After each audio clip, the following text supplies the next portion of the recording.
works with Olympic and Paralympic athletes. Deepthi has been a banker, wealth manager, an athlete, and has left all of that back to give back to Indian sport. So wonderful opportunity to have people from different perspectives to share a really interesting theme, which I think all of us working with sport, just generally dealing with the new normal, as they call it, are encountering every day in our lives and thinking forward on what sport is going to look like, what role it's going to have in society. I'll just start with a short quote from a Nigerian author, Ben Okri. He writes in The Guardian saying, the real tragedy would be if we come through this pandemic not changing for the better. And really, this is a question that sport is going to have to ask itself. A really large reset button has been set on all of our lives. In many ways, it's a unique opportunity to refresh, recharge, and come back with something different. There are many ways in which just the way we operate directs how we continue to operate. And really, this is not a reset button that we would have been able to press on a moving train, but we've had that chance, and it's an external force that has resulted in this reset button.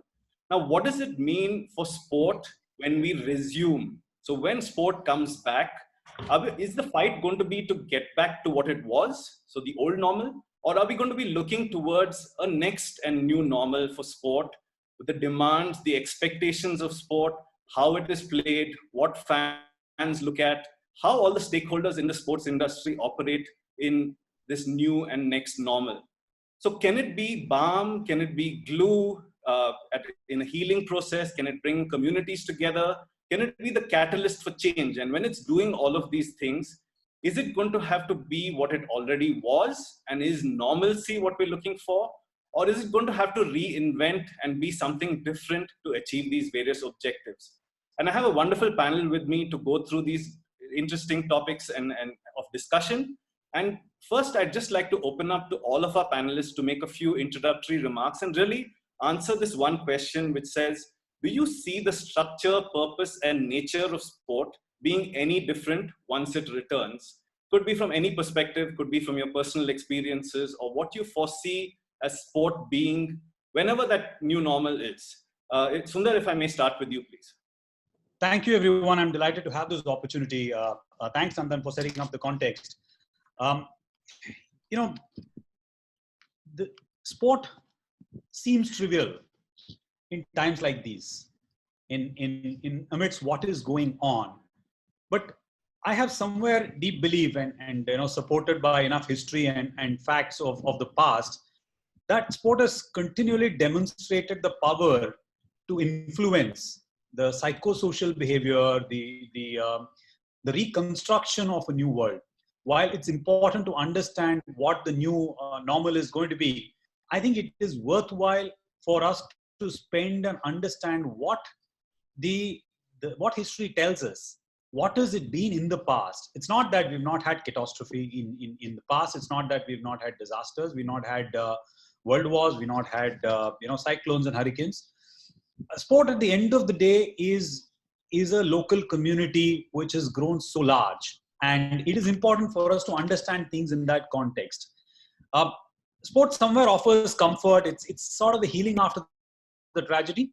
The short-lived gestures, as sport may come across as, lives really long in the hearts and minds of the people in the community at large, if done rightly.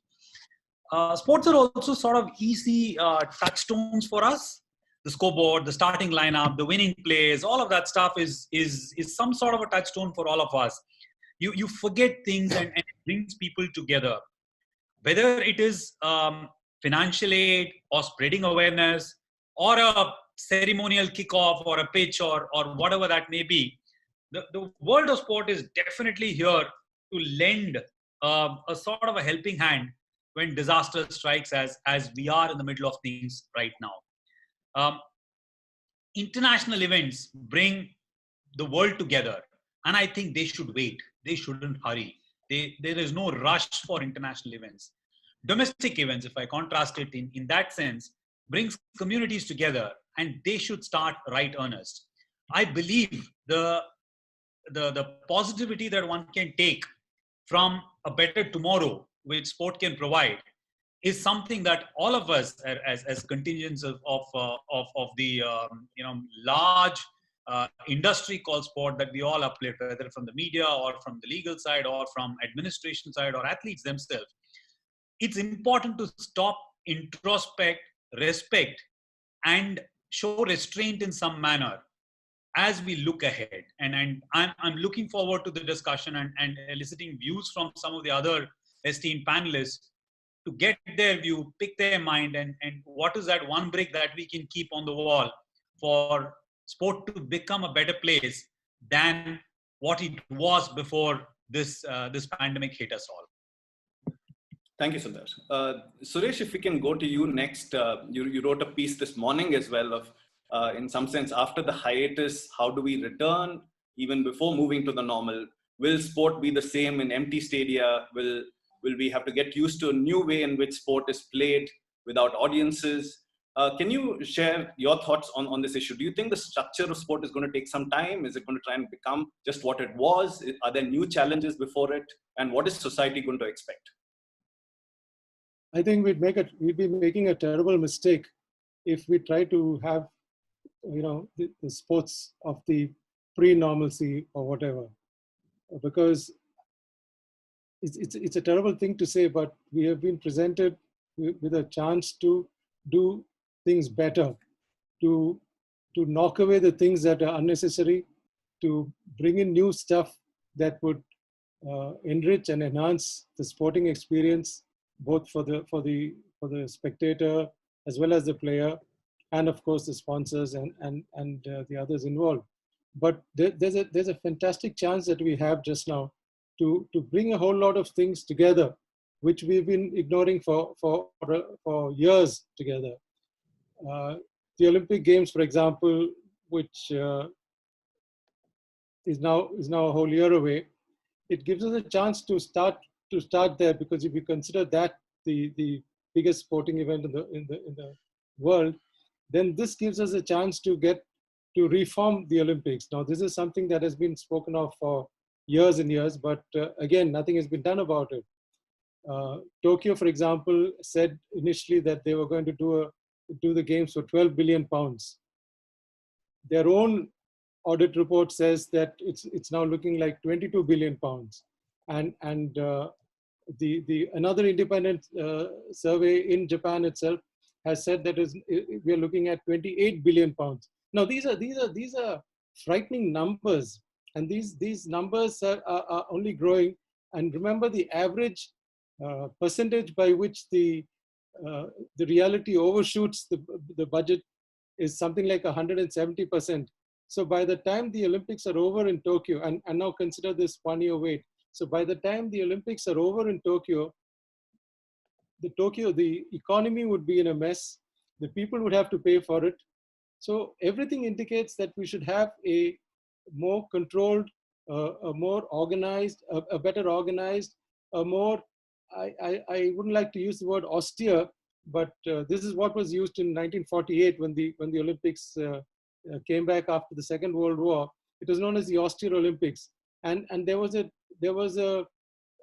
no new stadia, and people were put up, in existing structures. There was no Olympic village as such, and the Olympics in the past so many occasions have been behemoths. I mean, they've taken so much money from the system, and they've become economic disasters in many ways. Of course, you cannot really put a price on a whole lot of other things that the Olympics is supposed to bring towards your country, which is things like tourism and commerce, but from a purely sports point of view, I think the Olympics have grown sort of too big for its boots, and this is a good chance to control that.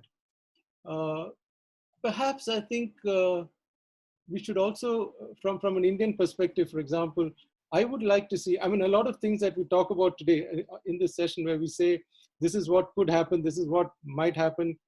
What we're basically saying is, this is what we hope will happen. And my hope is that sport somehow returns to being sport. and not this sort of uncontrollable sort of monster it seems to have become. There's a lovely quote, in fact, which Rohit had used in his column recently, where he quotes a friend of ours, a common friend of ours, Greg Baum, who says, this gives us a chance to understand how much less money sport can actually get by. And I think that's a fantastic way of looking at it. You suddenly realize we don't need to pump in so much money. We suddenly realize that a whole lot of things, a whole lot of expenses in the name of sports are completely unnecessary. And it's yes, the Tokyo Olympics has got symbolic value. Yes, it's important for sports to restart for psychological reasons. But we must have a perspective. We must ensure that we don't go completely overboard. In India, for example, we have this terrible habit of building these huge cricket stadiums, which are used maybe once or twice a year. And these are not so much sports stadiums or not so much cricket stadiums as tribute to the egos of the officials. You know, it's a version of mine is bigger than yours, and that's a ridiculous way to run sports. So I'm hoping that things get a little controlled. In fact, there's a lovely quote I had written down, which I'd like to read out to you. This is from this really is the crucial question that I need to put out there. This is the quote, because above all, I think what I hope will happen again is that the spectators, the fans will begin to ask questions, and this is the crucial question they should ask. They love sports, but do sports love them back in return? The American writer Dave Sirin wrote a whole book about how owners are ruining the games we love. I love his analogy. He says that if sport was once like a playful puppy you sort of wrestled with, played with in your home, it sort of responded. It has now become like a house cat demanding to be stroked and giving nothing back. I think that's a wonderful visual that he conjures up. And how did, he asks, sport become so overbearing in our culture and yet so distant from our personal embrace? Fans are mere scenery for television broadcasts. I'd like to throw that out there. I'm hoping that sports is returned to the fans. If that is done, I think sport would have done something great to have met this challenge creatively. Thank you, Suresh. And just for all our viewing participants, you can type your Q&A into the Zoom app, and I will look at all of those questions and pass them along to the panelists as we move along. Third, we'll hear from Rohit Brijnath. Rohit, a very evocative piece, in fact, inspired the topic of our talk today. Would just love to hear your introductory thoughts on the topic. Yeah, so I wrote a piece on Sunday in my paper, which actually had nothing to do with sport, but I mean, there is a link. And I was writing about the fact, I think a little bit what you quoted Ben Okri, asking whether will this virus change us? And I said, it should. It must change us. So one of the things I quoted, I was listening to a speech by a guy called Wade Davis. Wade Davis used to be an explorer in residence at National Geographic. And he wrote this brilliant book called Into the Silence. I hope everybody reads it. And I'd read the book and I was listening to the speech of his. And Into the Silence is about the early assaults on Everest, these mountain climbers who went there, Mallory included. Now, all these guys went there after World War I, which was a time of just, as I wrote, of unrivaled horror and great tragedy and so much loss of life. And Davis wrote that, these climbs became a mission of regeneration for a people bled white by conflict. So basically what I was trying to say was young men were trying to cleanse their spirits by doing something noble. And I think we have to change a little bit in sport and also, and do what I like what Suresh was talking about, find something noble in sport. I think that I would also like, I am old-fashioned, of course, I'm 57 years old, so I'm going to think like that. But I would like a little more modesty in sport. I find sport too vulgar. I don't mind show-offs. I just find it generally vulgar. I think, we have to bring down the hype, some of the excessive spending of money and stuff like that. Now we're going into a period of terrible suffering, which is already there. And by the time we restart sport, I don't even want to think about the list of the dead. And people are losing their jobs. There's tremendous unemployment. Athletes who are at the other end of the scale are suffering tremendously because, you know, they don't. I looked today at the woman who was number 200 in the world on the women's tour, and her name is Kurumi Nara, and she earned $28,000 this year, and she may not earn another penny this year. 28,000. You cannot pay a coach, a trainer, travel, hotel, racket, strings. You can't do anything. So the people who really suffer are these people at the other end of the scale. And not just them, other people who work in stadiums. It could be a security guard, could be the guy who cleans the booths, could be the guy who, you know, trims the lawns or whatever. So I think we must come at this when we do get back with a certain amount of modesty, understanding the suffering of these people, understanding the whole great idea of team, which we keep, you know, posting about, which is, in my opinion, become a meaningless word. And I agree with Suresh. I think the Olympics would be an incredibly good starting point. You know, there have been, he talked about the 1948 Olympics. I was doing some reading on the 1920 Antwerp Olympics against after the First World War. And there's a book by David Miller on the Olympics where he wrote, glad to be alive. European athletes in particular were disinclined to complain about the Spartan nature of some of the accommodation, food and washing facilities, the hard bunks and hay-filled pillows of converted schoolrooms. So I think if there is hype and glitz and, you know, this overdone glamour at the Olympics, I think it'll be a tremendous chance missed. I think we should be a little bit humble. Great, wonderful. Deepthi, your thoughts? First of all, thank you. You know, it's great to be on this panel, and you covered a lot of the points which are extremely relevant for us to really open out this discussion. But I think just taking a moment back, when you sit back, I think it's for all of us to really realize how the world is going to be before COVID-19 and after COVID-19. I think there's going to be two very, very different, separate eras that we'll have to really look at. And obviously sport in that perspective, where it really fits in. For us personally, you know, at the foundation, we have the opportunity to really work with about 127 athletes. And the points that actually Rohit brought up in terms of what actually happens to the athlete at the end of the day. What is their whole impact because of these crises? These are athletes who every single day wake up with a certain vision and, you know, wanting to go and win that medal. And suddenly there is this whole bleak space where they're at home, they can't even do their basic training. And yes, money will become a concern.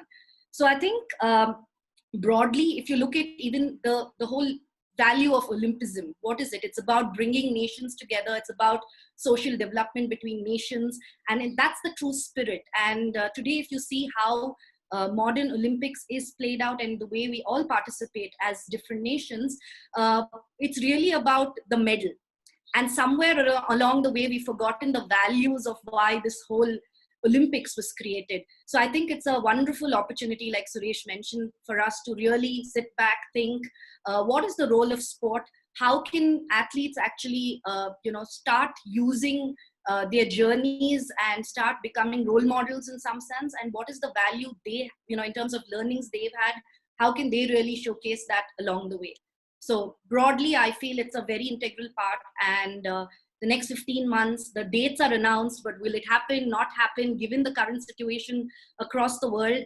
It's very difficult to really even put a plan together. This is so unprecedented, at least in all our lifetimes, that we've not seen something like this. While we have history and while we have a lot of things to refer back on, our lifetimes have never really seen anything like this. So I think it is, again, like Suresh mentioned, the hope that, you know, we will really see how sport can go back to the purity and for the love of sport in that sense. Yeah, so but at the same time, I think commerce drives sport. In India, sport is also livelihood. So I'll just come back to Sundar there. Sundar, we're looking at a situation where it's unclear whether the IPL will happen or not. The best efforts are going to be used. But when you're actually looking at the IPL coming back after this hiatus, it may come back in a different form. Are there different ways in which the BCCI and other stakeholders will be looking to structure this? In many ways, I think the point was brought up by Rohit, that there will be many winners, but there will be even more number of losers as a result of this, not just sport, but in society. do you see the notion of the really highly paid athlete, be it in the IPL or Premier League in the UK, just such big spikes and so far away from the normal for the average person with huge unemployment rates? How is all of this going to sit? The commerce of sport, the really wealthy athlete, when perhaps, there were lots of forwards doing the rounds, the football players getting paid $100 million, while the health workers getting paid peanuts. Is this going to actually play out, or is it just simply you're going to be scrambling to get back to where you were and you're not really thinking of these issues? Let's go back again in some part of history. If I recollect right, during the First World War, while cricket called off almost all fixtures, football continued. I think the FA Cup was held, La Liga was held, and some of the other European competitions were still held. Though better sense prevailed in the time of World War II, and rightfully so. I don't think it was about the money at that time. See, all of these sporting leagues have been in existence for 100 years, particularly when it comes to football. The point about having created an ecosystem which has provided a lot more opportunities and a lot more players making a living out of it. It is probably our failing collectively as the media, as people who have been involved in this business, to talk more and more about the capitalism of sport rather than the humanitarianism of sport. I think there is a hell of a lot of humanitarian work that happens. I agree with Rohit to a large extent that, yes, there may be times when it is over the top, and we need to check that. We need to restrain. We need to control some of that. But it doesn't mean the athletes are only after the dollars and they don't care a damn about what happens around them. Are we talking about them enough? Are we highlighting that enough? Again, to refer back to Suresh's point, he makes an invaluable point about, are we building these white elephant stadiums? Suresh, I just have a counter. Just because we build roads and there are not enough cars passing through it, we can't blame the road. We should find more opportunities. We should find more content. We have built the stadiums.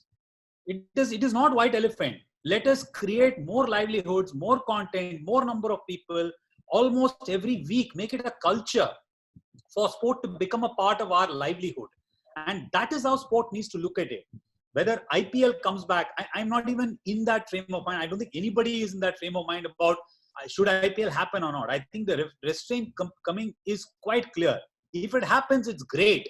But that is not the problem. Today, all sporting federations the only call they can take today is not to have a sporting event. They cannot take a call today to say that I will have the sporting event on such and such a day, because it is a developing and evolving situation. Let me go back to the context of some validated research. I think this was done by Harvard between 1980 to 2006 across about 2,500 firms, corporate firms. There were two trends or two segments that emerged. One, in times of natural disaster, the communities tend to band together. I think that is the opportunity. Olympics is a big opportunity to reassess, and whether the glory of the opening ceremonies and whether the Katy Perry performance in women's T20, all that will be relevant, important, is not the question to address right now. We will take that call at some point in time. But can we get through sporting clubs and ecosystem communities together? The usual thing about post-crisis benevolence, which tends to happen from firms which are largely for local relief and rebuilding. That's what we need to focus on, because instead of seeing COVID as this global disaster, can we break it down into a regional incidence and say, what can this sporting club in this region do to reconstruct this part of it? If you treat it like, for the lack of a better descriptor, when Hurricane Katrina happened or Hurricane Ike happened, it happened to a locality. The disaster, the quantum of disaster was so huge. We sitting in probably Bangalore or Calcutta or parts of rest of the world did not feel that impact that people there felt. What did the communities do there to rebuild? That is exactly what needs to be the template for everybody in this world which are affected, whether it is a sporting institution, federation, athlete, or for that matter, in terms of people like us. Again, going back to this White Elephant Stadium, look at what happened with the New Orleans stadium.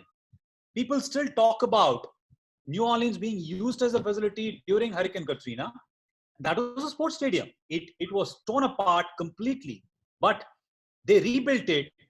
The jury is still out whether they should have spent that $200 million to rebuild the stadium and the rest of the economy is suffering.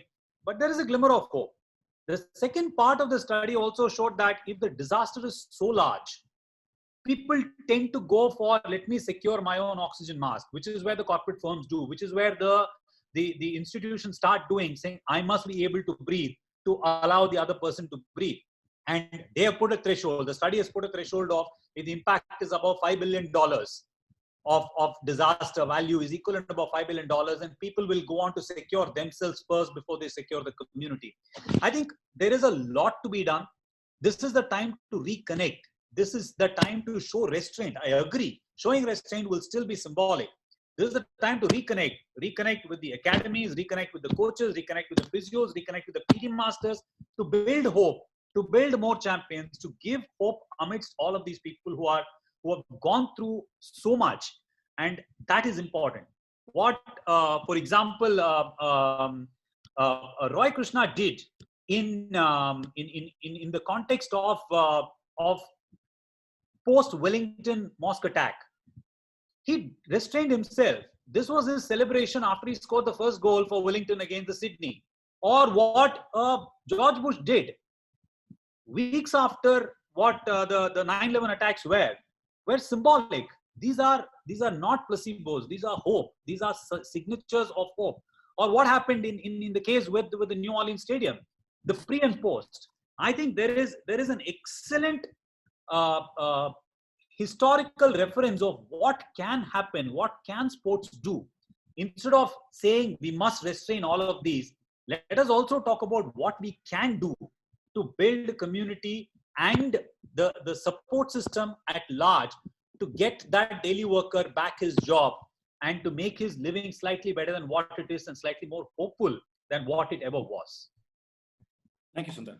Okay, Suresh, so can I just say something? yeah, please go. Yeah. So one of the things, when I talk about the excess of sport, right, I don't usually have a problem with athlete salaries because people talk about marketplace or whatever. We know the world is lopsided. They get paid ridiculous amounts or whatever. But I feel that if athletes, so I was talking to a friend of mine who lives in a small town in Australia. It's just outside Melbourne. I've been there. It's about 3,000 people or whatever. They all love their sport. They make their own ground themselves. They have little footy teams and whatnot. So they have fundraising nights, right? That's the way they raise money to manage for the season. But of course, now they can't have fundraising nights because you can't meet. So a lot of these clubs, and this the small clubs, which sport for me is not elite athletes, okay? Sport for me is what I call the field. It's not the guy who wins the race, but the 7 other guys also in the field. Sport is everybody. It's all the small things that you don't see. So we need to keep alive that type of sport. And for me, athletes who have money, right? Now, a lot of athletes have donated money, and I really like that. I know a lot of basketball players. I think the Dallas Mavericks, somebody gave $100,000 for housekeeping and support staff and people like that, or for part-time employees. So I would like athletes who are paid well to give money to save small clubs. For me, that is really important, because if you say, I love the game, then this is the game. So use that money, if you can afford it, to give even $25,000. If you give $25,000 to a small club anyway, maybe in India, England, Australia, or whatever, it's going to help keep that alive. It's going to help keep sport alive. It's going to be a place for kids to come and play. It's a place which has got cut grass and goalposts and a ball, and you can play. And that for me is very important. So in some ways, Rohit, what you're saying is, like in COVID, we're trying to flatten the curve. Is that something sport needs to look at as well? So both at the difference between elite and grassroots, in many ways, the spike that elite sport looks at versus just spreading the values of sport across. And in some ways, what you're saying is it's the responsibility of people who already benefit from the system. You're not asking for a reformation of the system itself, but people within the system recognizing where they come from and giving back to the roots that they have, in some sense, enjoyed the fruit of. Yeah, I mean, look, the business of sport is going to go on. Eventually, life will come back to some level of normal wages, prize monies, those things will happen. Tennis players will 5 years from now be cribbing that, that 2 million is not enough to win Wimbledon or something like that or whatever. But yes, I would like people, I mean, there is a golf pro at some forgotten golf club in some little town who maybe taught Rory McIlroy or his equivalent to, hold a club and become good and taught him some good lessons. And then, he goes to the next level and becomes a really good player. So that guy, I mean, I want that guy to keep his job. For me, that's really, really important for that, because that is a guy who really spreads the love of sport. He's not getting a big salary, but he comes out there every day and he teaches, and, he talks about golf and he keeps it alive. And for me, yeah, that would be nice to see. It's a special circumstance. So I think we need special things in a special time. Absolutely. So If I may, I think I completely support what Rohit said in terms of, I want the Mali in Azad Maidan and Cross Maidan where Shreyas Iyer and Sachin Tendulkar grew up playing to be taken care of. To me, they already are in some aspects which we may not know. That is the true spirit of sport. It has to be at your local community within a 10-minute, 15-minute driving distance where you started to play your first professional game or first competitive game, or your marker was there. I think those are the people who we should not let down from a sporting ecosystem standpoint. But at the same time, it is the drivers, it is the help, it is the support system of people who have become stars today and people who enable them along the way. That needs to be supported. I fully support that view and second that. And in some ways, recognition that if a whole season is lost, it is genuinely livelihood for many of these people. And the need to recover, refresh, heal is going to be vital. And I think that's a great segue to come to you, Deepthi. I think you've had many conversations over the last couple of weeks with all of the athletes. Do you feel in some ways they're asking new questions about their roles in society, their responsibilities, and they're getting out of that bubble that my job is just to perform and my social value is in delivering performances for India in some sense? Yeah, I think it's been very interesting, the conversations, how they've actually changed week on week. I think the first week was just about getting home safe, trying to find a safe space and get back to their parents. A lot of them in different academies, a lot of them out of the country. So just coming back safe onto home ground and, managing all of that. So I think the first 10 days was really about, okay, I'm okay. And we really don't know what has hit us.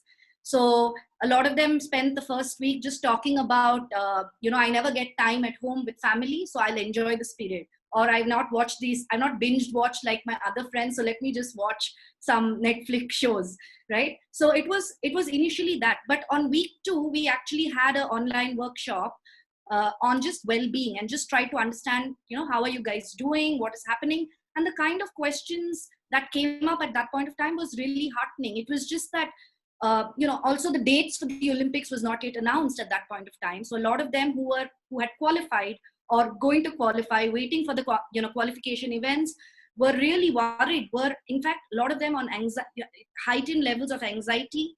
Had to have a lot of conversations with sports psychologists as well. Then the general thing of some of them taking loans because of prize money that they have received in the past. How am I going to pay the loans? I have been dependent on my few salaries, so I know for 3 months I'm okay, but what happens after that? So it kind of moved week on week from just, okay, I'm happy here, to what is the scenario now? What is it going to be?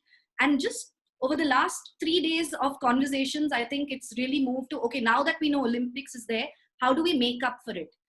The ones who were injured find hope that, okay, now I can actually train and make it to the Olympics this time. But the ones who had made it and who went through that whole 4-year cycle and went through every single aspect of discipline and was just waiting for the Olympics and the Paralympics to happen, it's taken a toll on them. A lot of them were even thinking of retirement. So it means pushing your body along for the next 15 months and really staying there given all these situations. So I think, yes, the questions they're asking have changed. Some of them are also looking at it from, what can I do for society? What are the messages that I can share? I have this following today, social media, a lot of them have great following. So they are putting out some very interesting messages. They're trying to show how to stay fit, stay sane, stay safe. So I think questions have really evolved over the last 3 weeks, but I'm very happy because the kind of conversations, in fact, this morning we had a conversation where an athlete said, I never got time to learn English. Can I please enroll into an English speaking class? So it was very heartening to actually see that they're looking at this time to really develop themselves, something which they did not get, and they're trying to keep their mind off the larger situation, which is an uncontrollable at this point of time. So I think that's really changed in my view. Thanks, Deepthi. Suresh, if I may come to you, just moving the conversation a little bit to the structures of Indian sport. There was a piece actually recently where the head of UK sport actually predicted that a number of sports in the UK are likely to go under financially. And if the grants don't come in through the lottery and other things, that could be in the double figures. Now in India, we are in a unique situation where other than the BCCI, pretty much every other federation is government funded. Now that may be a boon or it may be a bane depending on the budgets that our country will have post-COVID, the state of the economy. Do you see we had reached a point where we were heading towards being a legitimate multi-sport nation? What is the prospect for these other sports? And are we going to really go for that lowest hanging fruit, which is cricket again? So how is the balance between cricket and other sports likely to play out? Two ways of looking at this. One is that yes, there will be some sort of fundamental changes, and two, we have to ask ourselves a question: what is sport? Are we talking only of competitive sport, the Olympics, world football, etc., etc., or are we talking about participatory sport, where we have people participate, but not in any competitive way, but for the sheer joy and the original, I would presume the original sort of thrill of taking part in a sport. And one of the problems I have with sport, this is connecting with what Sundar was also saying earlier, is that we are not inclusive. We build large stadiums, but we do not allow people to play and they use them. I remember after the Asian Games in '82, which is when I started my career, there were these huge stadiums, wonderful stadiums, excellent stadiums in Delhi, but the average person couldn't go in there and play badminton or swim or do whatever. And this is the story across the board in India. We do not want anybody less than the international level to use a stadium. And there could be an argument that you can't suddenly have 50,000 guys gathering at a cricket stadium wanting coaching or whatever. But there has to be a system where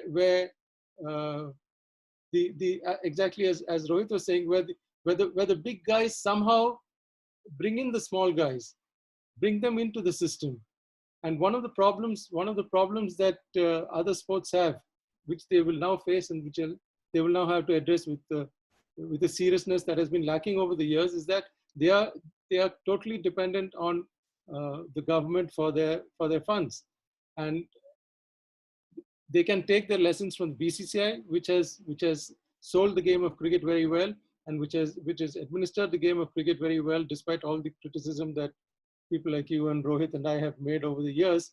But the point is that the BCCI is the best run sporting body in the country, and there are lessons to be learned from that kind of administration.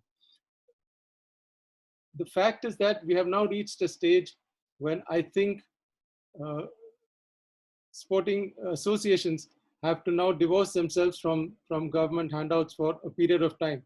I mean, there are greater priorities. There are more important things for the government to do than to make sure that the Cycling Federation of India or the Volleyball Federation of India or the Taekwondo Federation of India gets its yearly annual handouts. So in one thing that could happen is that a whole lot of these sports that are not major sports as far as India is concerned might just fade away. The other is that you might get creative solutions to these problems. How does one attract the funds? How does one attract the people? How does one attract sponsorship? How does one attract television? And once that is worked out, and this is obviously Sundar's area. And there is another possibility that you decide, I mean, one has to think out of the box. The sports federations have simply got to think out of the box. The old solutions will not work for the new problems. So a possibility, I don't even know if that's a great possibility right now, is to say that, okay, pick a corporate house and say, okay, you're in charge of volleyball. Another corporate house is in charge of athletics, but not completely. You have the experts and the associations as in an overview position, like sort of like the Rajya Sabha or something, to look after this kind of thing, to make sure that, again, inclusiveness is not lost and it doesn't become a small clique. So there are various possibilities that could be worked out. As I was saying, this is Sundar's field, and I'm sure he'll have ideas on this. But the point is that we need to bring in inclusiveness, and that's something that has never been a part of the thinking of the administrators. There's this wonderful thing we had for many years: catch them young. But nobody told us that the part after that is catch them young and drop them, because there's very little follow through.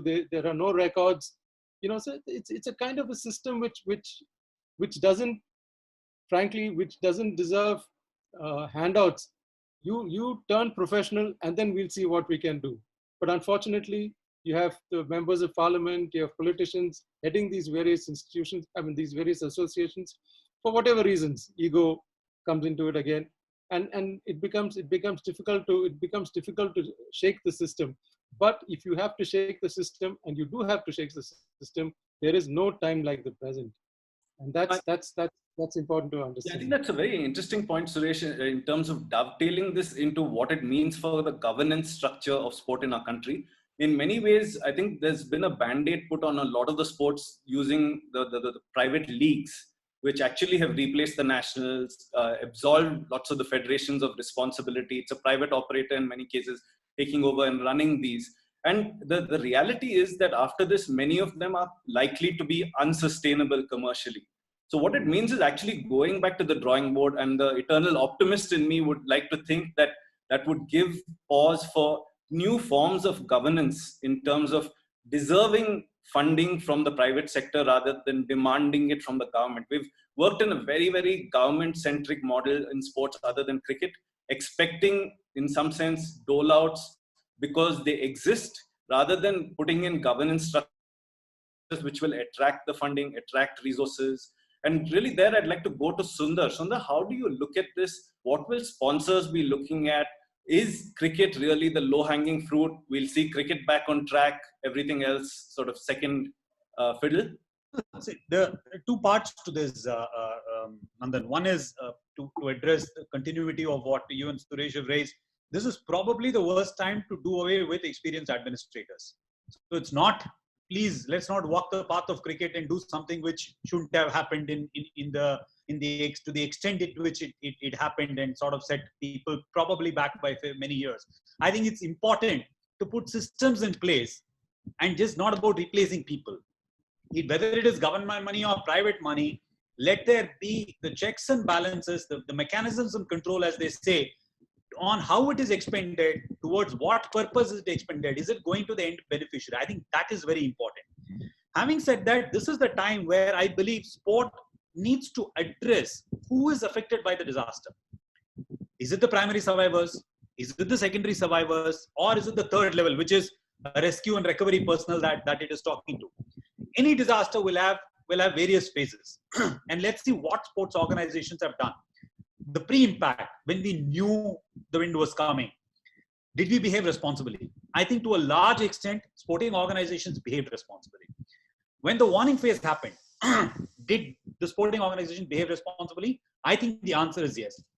Whether it is BCCI curtailing the South Africa series, or taking a call on IPL, or whether playing to empty stadiums, I think they behave responsibly to a large extent.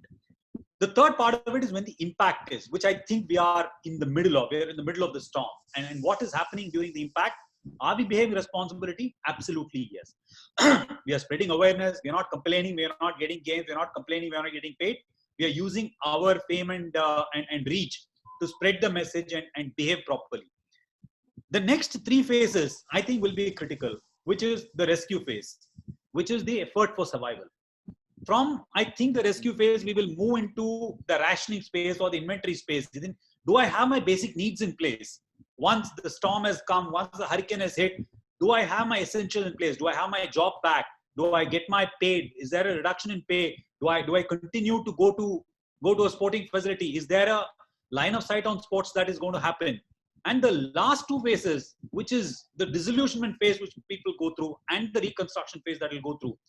In most disasters, it has taken close to 2 years for people to get to the reconstruction stage.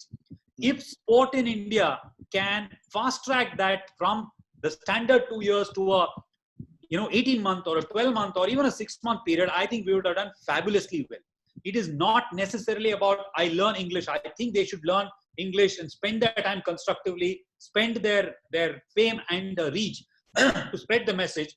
But I think it is for the administrators and people to look at each phase and each phase needs groundswell. It at a micro level, the importance of local coaches, the physios, the malis, and that is important because to me, they build hope through their evening classes. Every day of their evening class is a lesson in hope, is a lesson in tomorrow is better. I am getting back normalcy. I'm getting back to my feet more regularly than what I was in the past. I think that is important. Large organizations will need to mount programs. I agree with Suresh. They need to mount program not as a PR effort, saying Times of India carries or Straight Time carries saying this organization is doing things, but more as real impact at community level. I think that is what is going to make the difference. So you need an organizational check and balance. You still need the government funding because at the end of the day, for the country as large as India or for any sporting market, you require both private and public parties to work together. And the real impact needs to be felt at community level. If it means the drama, high drama of sporting events, the competitiveness comes back to the field. It's not that you take a wicket or you hit a volley and you don't celebrate. That's also not sport. Sport is also about the celebration, which is not over the top, which is respectful, restraintful. At the same time, we should focus on the fact that it is not about capitalism, and all of us will talk about this guy is getting paid that much, this event is spending so much money. That let's also talk about what they do. Let's also talk about what the Olympics has done. Let's also talk about how much inclusiveness they have brought about, what strategic frameworks they're working in. If there are questions to be asked on disregard to that, I fully welcome it. But let's not forget the little woods which stand amongst the large woods, and forget the fact that these are as important to the organization. Whereas the conversation is always about who took the fifer, who scored the 100, how much money. I mean, I wish IPL stories were not about Pat Cummins getting 15.5 crores, or it was as much about he getting 15.5 crores, as much as a guy who got an opportunity to rub shoulders with the best, learn from Jacques Callis and be mentored by Brendan McCullum. I think that's important for sport also. Thank you, Sundar. If I may come back to you, Rohit, just in terms of athletes, what do you think athletes are thinking about? What's top of the mind? How are they going to come back as respected professionals, showing solidarity to the people who have lost? In many ways, in the post-war, many of the athletes were actually in the war. So they were alongside.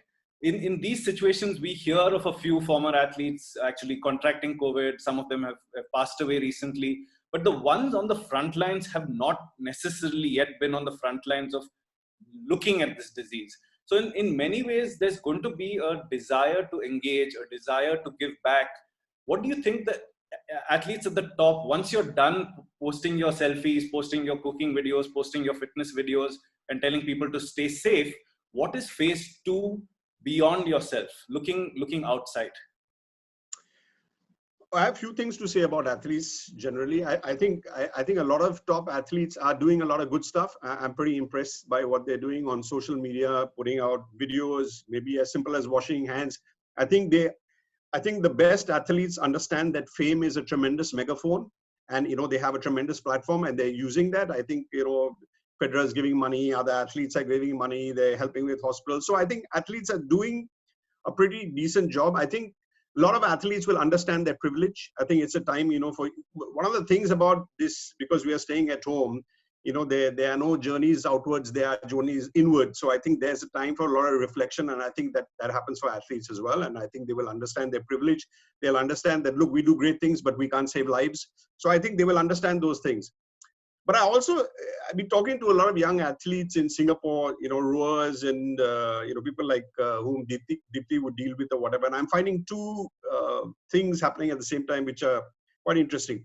One is, I think they are going to be, I hope athletes have access to psychologists and counselors, because I think they're going to go through some really tough times, right? Because you are young, you have given up. I know a lot of athletes, even here, given up a year of school, taken loans. What are you going to do? Should I wait even another year for the Olympics? How am I going to manage? Will I get another coach? So there are these terrific dilemmas for people who are incredibly young and don't always have the guidance that they need.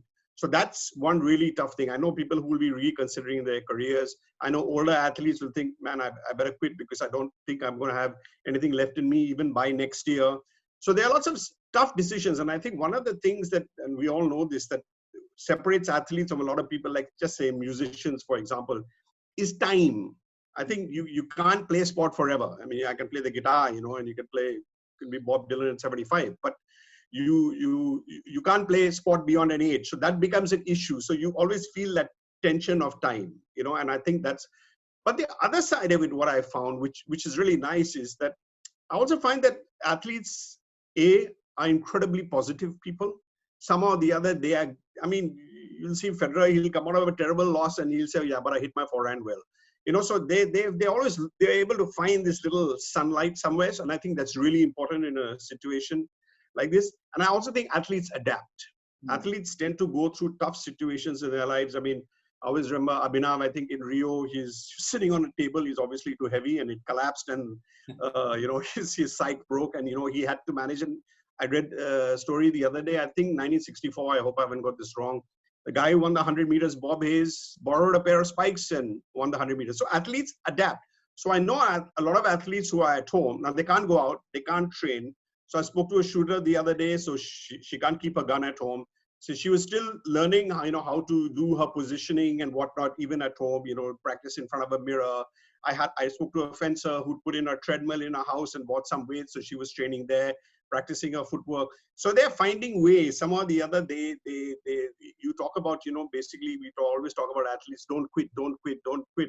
So I feel a lot of them are not, but there are these two things happening at the same time. Positivity, at the same time, athletes, they're very structured people. They work to a goal. They work to a date. Okay, the Olympics is at this time. I need to have so many tournaments before that. I need to peak at this time. I need to taper. I need to do all those things. Everything is vague for them at the moment. And for them, vagueness is a very terrible thing because they need to work to a very precise schedule. So I think that's a difficulty for them. But, everybody is their own human story. I think I wrote a line the other day. There are shades of suffering, in this whole tragedy. Wonderful. Deepthi, if I may come to you and ask one of the questions in our Q&A, Vijay Kannan asked, so what model or metrics would you suggest that stakeholders use to evaluate sporting performance by athletes in the next 2 to 4 year cycle? How do we make sense of coming on-field successes or failures given this interruption that can make or break careers? So athletes too are going through adversity. The way you would evaluate it as someone managing talent, the way you would tell their story to people who are supporting you, let's say people donating through CSR, supporting athlete journeys. Are you going to judge athletes differently, cut them some slack, treat them the same way, recognize perhaps non-field performances and contributions back to society in a way you perhaps did not? Yeah, I think it's a very interesting question, but something that we've always done, speaking from the context of Go Sports over the last 11 years, we've always been fortunate to speak about the journey and never about the medals. And in some sense, a large part of the CSR funding that all our partners have also contributed to us has always been from a metric standpoint of really creating role models, ensuring that the athletes are of a certain kind, are giving back. What is the kind of person you're actually giving? And ultimately, obviously, performance matters. But this phase, given, you're really talking about nation rebuilding in some sense, not even nation building. So corporates who are funding CSR, especially in the last 2 to 3 years, have understood that this is not a 1-year game where you just give the money and an athlete could be injured for 12 months of the year. So you're not going to be able to see performance or medals as a metrics.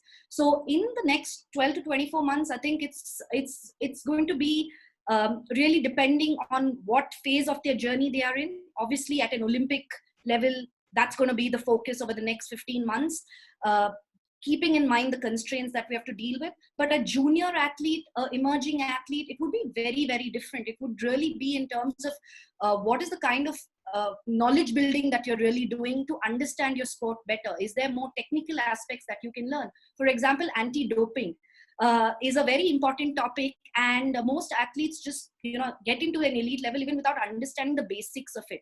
We are attempting to get all the 127 with us certified on a basic level 1 anti-doping certification. So your metrics have to be dependent on the constraints, have to be dependent on what is going to open up. If gyms are never going to open up, local communities are not going to open up in the next 5 to 6 months, we have to be creative and come up with learning and come up with aspects where you just keep your mental health and your physical health in check. I think that's going to become the primary theme. And once that is in place, you can give back to your communities, you can give back to your local sports people, you can take care of all of that and do whatever is possible at your end to give back. So I think it's going to be a combination of metrics depending on the phase and the level at what the athlete is playing. Yeah. So Suresh, sorry, Rohit, go ahead. I want to ask actually Sundar a question, if you don't mind, just a quick question. So what I want to know, Sundar, is, because I don't understand the business of sport, is that, so all these deals that they have, these television deals which are in place, and these sponsorships, which are all long-term, 3-year, 5-year, whatever they are. So what happens to them? I mean, there may be corporations without money. These TV deals are huge. What happens? Are there ways to get out of these things?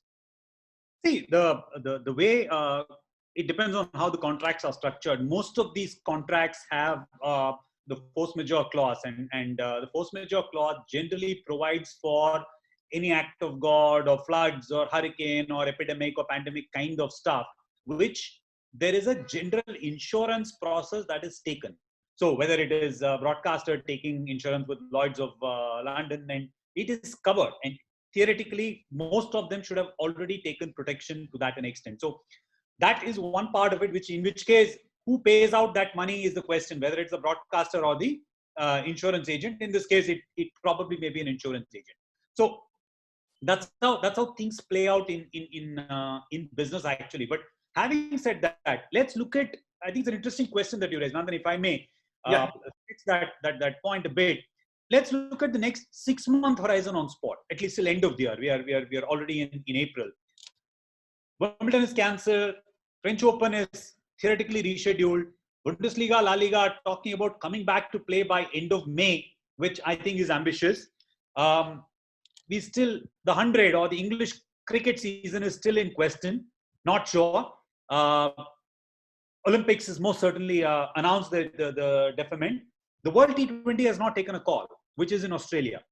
So for a world event, when you expect people from India and Bangladesh and Sri Lanka and Pakistan and UAE and US to fly into to Australia to watch it, is it time that they take a call and say, listen, I'm not going to have a world event. It's conducting a sporting event is just not about the ability to conduct a sporting event.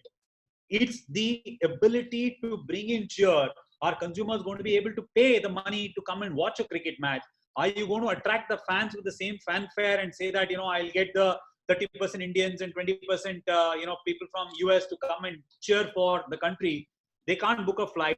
They can't get a hotel. They don't know what the immigration process is. They don't know what the visa requirements are going to be. Are we going to crush them into such a sort of a short period that you forcefully create an artificial demand which skyrockets the prices with certain other institutions to benefit? Or are you better off pushing it by a year and say that, listen, world event needs to get the world together? I can understand domestic event, La Liga, Bundesliga, IPL kind of stuff, because it appeals only to the community. It doesn't bring in global tourists and global interest in the extent that it is. I think those are calls that needs to be made. And that is very, very important. So related to your question of what happens, those calls will ease out the pressure on the broadcasters, on the sponsors. Look at it. There is no summer. Bira is a sponsor for sporting event like World T20. They practically had no sale. And in which case, what joy are they going to have having a World T20 during October, November, when theoretically beer sales are not at its peak in a market like India? Same thing with a lot of other businesses. A Dream 11, there is no fantasy league going. While athletes are adapting themselves, businesses are also adapting themselves. Take a ticketing company like a Book My Show, for example. What are they doing? Their entire business is built on people going out. Now they need to relook at the business and saying, how can I build a business on people staying in? Or for that matter, what can technology do to enable a bigger and better streamline? While Suresh very evocatively spoke about what institutions should do, I think there is a case to be made on what technology can do, what can sporting organization do with technology, which will lessen the cost, bring in more efficiencies, bring in more transparency, whether it is adapting to the app system or using blockchain technology. I think those are elements of the future that people should take a serious look at to bring in efficiency and transparency, and therefore, in whatever little manner, de-risk their sources of revenue. So I think that's an important point, Sundar, because I read a quote recently saying most businesses have done in 4 days on technology what it would have taken 4 years to implement, just out of necessity, just moving everything digital. And really to ask the question of how do you make a larger pie through digital when you come back through sport, increasing access, increasing ability to watch, increasing interactivity and participatory capabilities of fans, all important questions. Suresh, I'll come to another question from one of our. Just one thing. I just want to add to what Sundar has said. I can foresee the lawyers having a great time, because you have to decide whether COVID-19 was an act of God or an act of man. That's something that needs. I don't think that is the case, Suresh, because an epidemic or a pandemic is typically specifically written into force majeure clauses. So I think lawyers will not have a call. I think it's a debate. In which case, that's yeah. The insurance company disagrees with them. So now the other thing I wanted to say was the range of things that are happening, as you were saying, to keep the sort of turnstiles moving, so to say, but virtually, is that apparently the ESPN, the US ESPN has got carrying tournaments about cherry spitting contest, and I know friends of mine who are part of the author CC in England. They're planning, or maybe I think they might have already started a book cricket tournament where they have a long list of writers and they play book cricket against each other, which is exactly what we were doing when we were, I don't know, 6 or 7 or 8 or something. So yeah, so things do turn out interesting. Innovation, yeah. But a question from Siddharth from among our questions just talks about the value we will see after this in recognizing the value of just being out and using your body and being fit. Do you think this is an opportunity for people to really look at fitness anew and participatory sports? So not just elite sports watching other people, but really respecting what it is to be outdoors, to be able to use your body, to be able to move to places, just your own personal mobility, fitness, and drive. And even just this disease, actually, you're much better off if you're fit.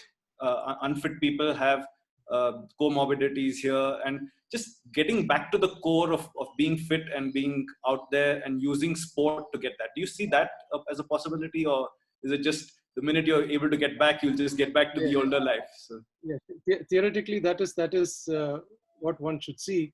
But I think what will happen is that it's like the guy who was praying in an aircraft where the pilot said we're about to crash, and he said, "Oh, I'll do this, I'll do that, I'll pray to so and so, I'll clear all my debts, I'll make up with my parents, and I will do all these things. Please don't let the plane crash." And then the plane doesn't crash, and he comes and says, he just okay, fine, we didn't crash, so I don't have to do anything. So it's a human tendency. You sort of like I, for example, in the initial days of the lockdown, there's a small area here where you could walk around where I'm staying. And in the initial days, it was packed. There were, normally where we would get 2 or 3 people, there were about 20, 22 people. And I had to sort of come back and, avoid the crowd. But now we're back to the 2 or 3 people that, and one of them being my wife. So we're talking about maybe another person. So it does sort of it's a spurt, for a brief moment, you have all these wonderful plans and ideas, but then life goes back to normal, and whatever normal it is, the new normal, the old normal, which is the new normal, whatever. And exactly as Rohit was saying, I mean, tennis players will start complaining about prize money 5 years down the line. Things have a tendency to sort of, return to the mean or whatever, we do tend to do the same things over and over again. I mean, when there was a plague, for example, so many years ago in Surat, there was all these wonderful things. The government was going to clean up everything, and hospitals were going to be doing wonderful things. How long did that last? Things don't last because, I don't think they come from a place of seriousness.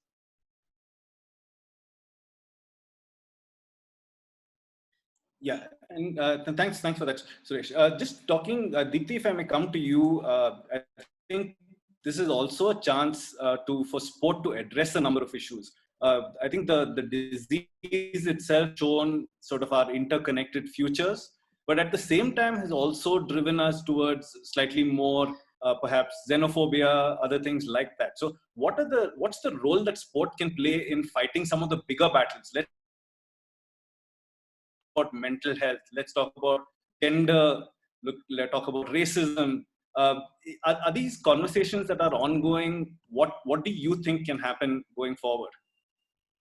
I genuinely believe in the power of sport, and I think we can address a lot of these issues, by talking about it and by, actually seeing how sport has impacted lives, and especially in terms of, when you really look at specific situations from a mental health. And the reason I'm focusing on the mental health aspect, given that we're talking about sport, we've always taken for granted even just walking down the road or just running, a quick 2-kilometer run or a 5-kilometer run. So athletes in that sense have never, or all of us have never really been in a enclosed space. So I think mental health is primarily going to be the number one issue I feel that will need to be addressed, and something that even Rohit brought up. I think 21 days, you already have a fixed goal. So people have mentally prepared it's 21 days. But what if 21 days becomes another 21 days and another 21 days, depending on the scenario? So I, personally feel that is definitely going to be one of the areas that we can, work together, and we need a lot more experts in this area to come forward and, talk about this more openly.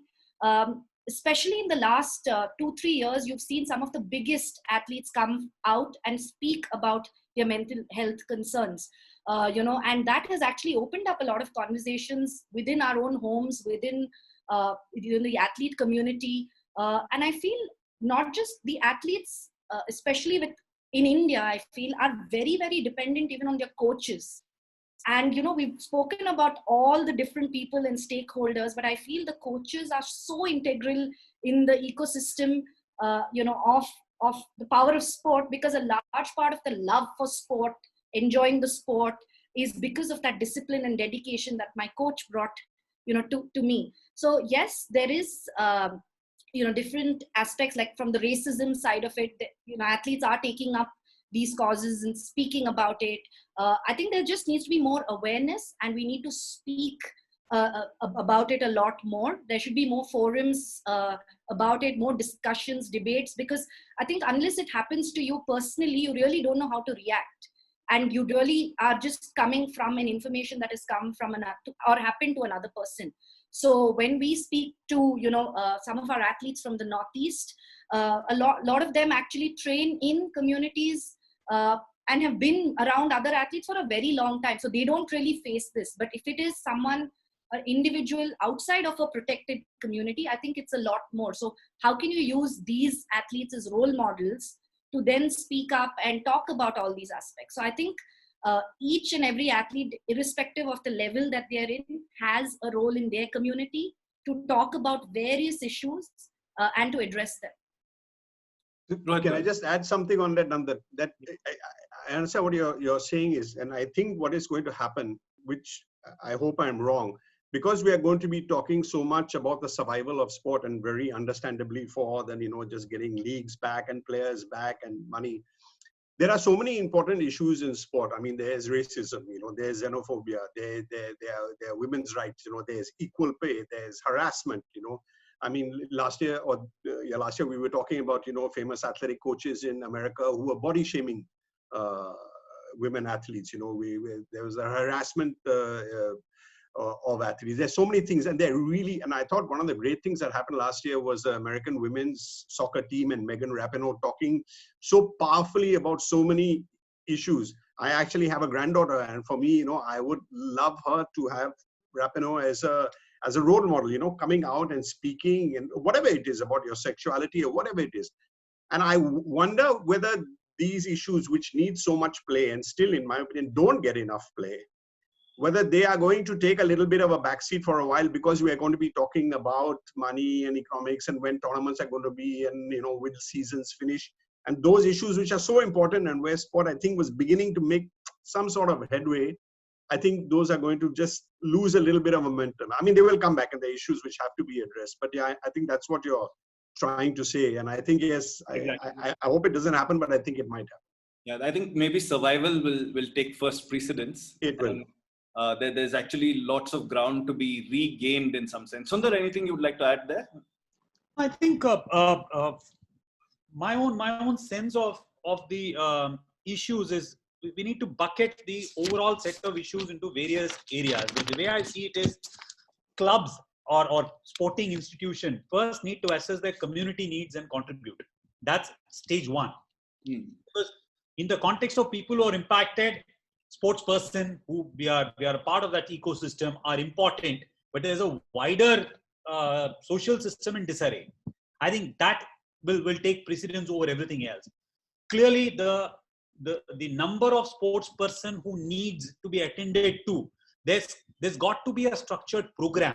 There's got to be a model. They need to know where they can go to, what they can reach out, what kind of issues. Some people don't even realize they have issues. And I think that's going to be the challenge. So people like, Deepthi and her colleagues from various parts of the world will do a fabulous job of reaching out to the 120, 200, 5,000 athletes. I think we need to address the problem at very, very different levels. What is the institution doing? What are the corporates doing? What are the athletes doing to themselves and to the community? I think if we can focus on those to prepare a program and implement a specific outcome, which is saying, here is an opportunity, let's do it. Every time IPL comes, every IPL team has a calling, has a cost that they pick up. I think if this year, if the IPL has to happen, you will see that far more pronounced and far more deeper in terms of the real meaning that it delivers. It is not going to be sticking a logo on the jersey kind of effort. And some clubs like Mumbai Indians, for example, are already doing a very, very deep job of education and sport for all and committed very, very deeply to it. There are a few guys who've done certain amount of work, but it may not be to their own satisfaction. How can this maya of money be seen and refocused into building communities? Who is my community? If I'm Manchester United, who am I appealing to? Anybody who is a fan of mine. Have I found out what their need is? Have I supported them in some manner, whether it is information, awareness, or upliftment in some form? I think that is going to be critical. Domestic events will bring cheer, will bring hope. I think they should, if there is an opportunity to do it, they should certainly be something that people will look forward to. In all of these, I think we should also look at the fans. I think while it's very easy to take them for granted and say that, listen, if it comes on TV, I'll sit and watch. There is a large audience which pay a lot of money to go to the stadiums and sort of see it as a family outing. What happens to them? Will they come back? If you're going to have the next 6 months of sporting events under closed door because we want to get sports going, is it going to break a habit? Is it going to get them to a habit where they say, listen, no point hustling through this traffic and finding an Uber and getting into the stadium and standing in line for a glass of water. let me enjoy it on television. That is breaking the backbone of sport. So we must be cautious about development such as those habit building changes such as those, as much as sort of getting sports back on track at the earliest. Yeah, so I think 21 days to create a habit. Many new habits are being created. Suresh, if I may come to you, I think taking off from Sundar's point, the symbolic and the real, coming back to empty stadiums. I think there's going to be a symbolic thing that we are back on track, but it may not actually be unified with the reality on the ground. Disease may still be spreading at that time. Maybe you'll have a test where in 10 minutes you can tell whether the 30 players are positive or not, and if everyone's negative, play a safe game. 30 players, some officials, some broadcasting personnel and event managers. But is there a need to actually take a couple of steps back and for the symbolic to also be the real? So when we come back in full steam, in a symbolic manner that yes, things are back to normal and this is what we stand for and we're going the whole hog. And I think today's piece that you wrote in The Hindu also talks about this. Not only habit breaking, but is it real sport if there's no one there watching? Well, I personally don't think it is real sport if there's no one watching. This is the old philosophical question. If a tree falls in a forest and there's nobody to hear it, has a tree fallen in the forest? It's an old philosophical. So I mean, the sporting version of it, of course, is that do you? But now again, as Sundar was saying, you have the technology. You can kind of create, and I don't think it's an either or situation in the sense that you either have empty stadiums or you let everybody in. I don't think it's that. I think you have to do this gradually, and I'm kind of reconciled. Despite myself, I'm kind of reconciled to sports starting very gradually into empty stadiums, and then kind of after it's whatever 100% absolutely safe, letting in the crowds, because I'm reconciled to that. I'm not looking forward to that. I'm reconciled to that for two reasons. One is, as you said, the symbolic part. The other is that this is how I'm sure broadcasters will think. They will think, let us salvage something out of the wreckage. Let us have some match. Let us have some tournament. Let's have something. Play it in an empty stadium. Make a big deal of sanitizing the whole place and etc. etc. Make a big noise about that. But let us just have the game. And then, in any case, most sports. I mean, obviously there are more people watching sports on television than in stadiums. And as I said rather mischievously in that piece there, you can use CGI to pretend, to fill in the audiences. So I don't know. I really don't know. The real answer to all this is I don't know, because it depends on who's the more desperate. Is it the people who have invested huge amounts of money who want to recover some of it? Is it the people who think that I mean, that's the economic part of it, but it could also be the politician who wants to send out the message that everything is fine and life is back to normal or whatever. So it's a choice that has to be, for the fan. It's a choice that has to be looked at very sort of seriously and very deeply, and he has to have all the information before he makes up his mind. And this is where I have a bit of a problem, because I don't know if the authorities are communicating everything as well as they should. I don't know if we have all the information that we should have even at this stage. Therefore, I'm a little uncomfortable about restarting sport. I mean, although I make my living off it, and although you and I and all of us have been so involved in it for so many years, and we are very positive about things in general, even despite all this, I would be uncomfortable if we didn't do it for the right reasons. So we have a bunch of questions which I think we've addressed in spirit, but I think each of our panelists can go in and respond. I think Sundar's responded to a few. All the others can respond as well. But I think we have just a few minutes left, and I just wanted to come to closing statements. So when I ask each of you, what is your greatest hope from sport, and what is your greatest fear? Rohit, if I may start with you.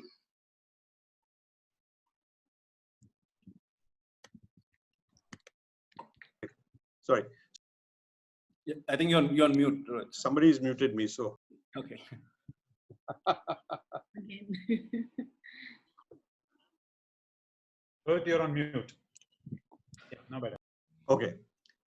So I just, I feel in the best case scenario at the moment, I just cannot, it just doesn't look like there's any end in sight. There will be eventually. I think there's so much tragedy that I'm trying to keep sport in some perspective as well. I do believe that sport has some power to heal because it brings people together in some form. I think maybe at the end of it, we'll be so sick of being sitting inside that we'll just want to go out, hopefully, and watch sport and be with each other. And there's something normal about sport. I think when you start playing sport, life seems a little normal. There's a great freedom to sport, and I think you feel free when you're out there and you're running. And maybe that's one of the things which will just, in some very tiny way, without at all overestimating it, heal us in some little way or whatever. What I'm scared of, I guess I'm scared of the fact that once, hopefully, this is all over, and years from now, I'm scared that 3 years from now that we'll be back to normal and we might not have learned anything. And that for me would be a great tragedy. Thank you. Deepthi? Yeah, actually, I think on very similar lines of what Rohit was actually saying, that this is a time for us to really sit back, reflect, think of what are the ways in which the power of sport, what the joy of sport, the purity of sport, as he says in a lot of his writings, that we actually come out and enjoy it. And I think if even 5 years, 10 years from now, when we look at this period, and there's going to be so much of research and analysis of how this started and why it happened and all these things that happened, what is the role that sport played? I wish there is a really nice set of things that we could actually put in place and document now, that how sport has really helped us come out of this situation in a very small way. Obviously, given how large the situation is, we might not be able to do everything, but just the hope and the joy of sport, if we can maintain that and the purity, I think that would be very special. And your greatest fear? That we don't learn anything from this, and we are back to, that we come back and we just come, we spoke about community, we spoke about all the different stakeholders involved in sport, we spoke about how to develop the sport, how to enjoy the sport, and then we come back and Olympics again is, we end up spending these ridiculous amounts of money and we've not learned anything. So I think, yes, that is the biggest fear, that we don't actually reflect and apply after all of this. Sundar? The greatest hope that I have is most certainly a self-aware bunch of athletes, administrators, and the overall ecosystem. There is more to life than sport. There is far more important things that we need to worry about. At the end of the day, it's a game.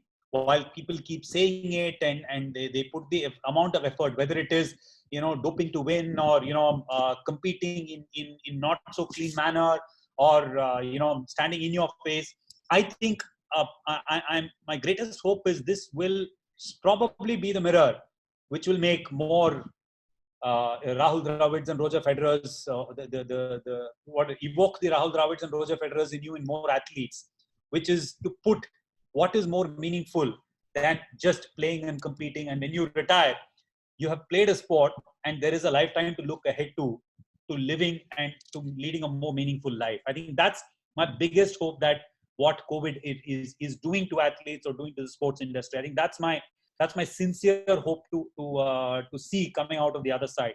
My biggest fear is it doesn't happen, and we go back to being what we are, not from a standpoint of less competitive or being as pushy or as in your face, but we don't realize the values of the little things and the people who helped us get there. And the institution and sports themselves is seen as increasingly more capitalistic. It should be capitalistic as long as it helps you grow and helps make more people live.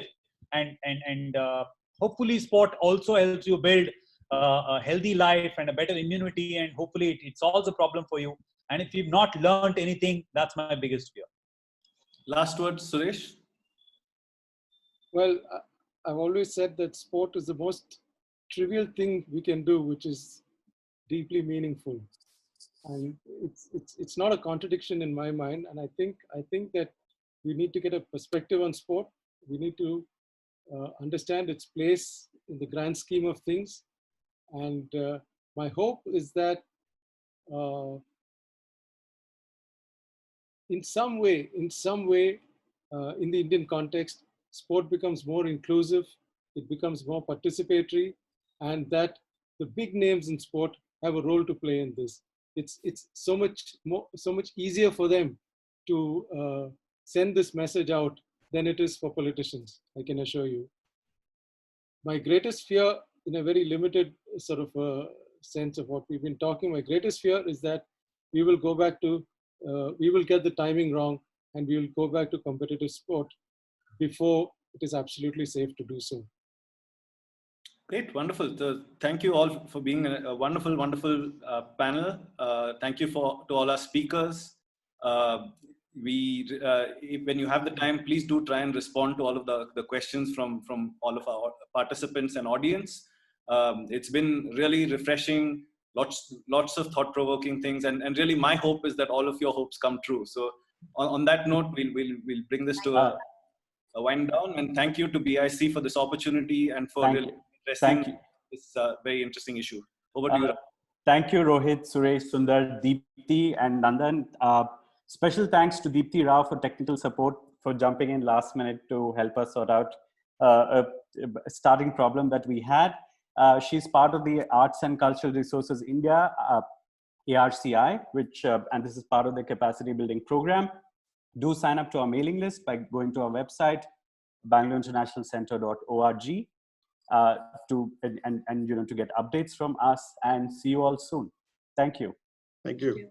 Thank you. Thank you so much. Thank you.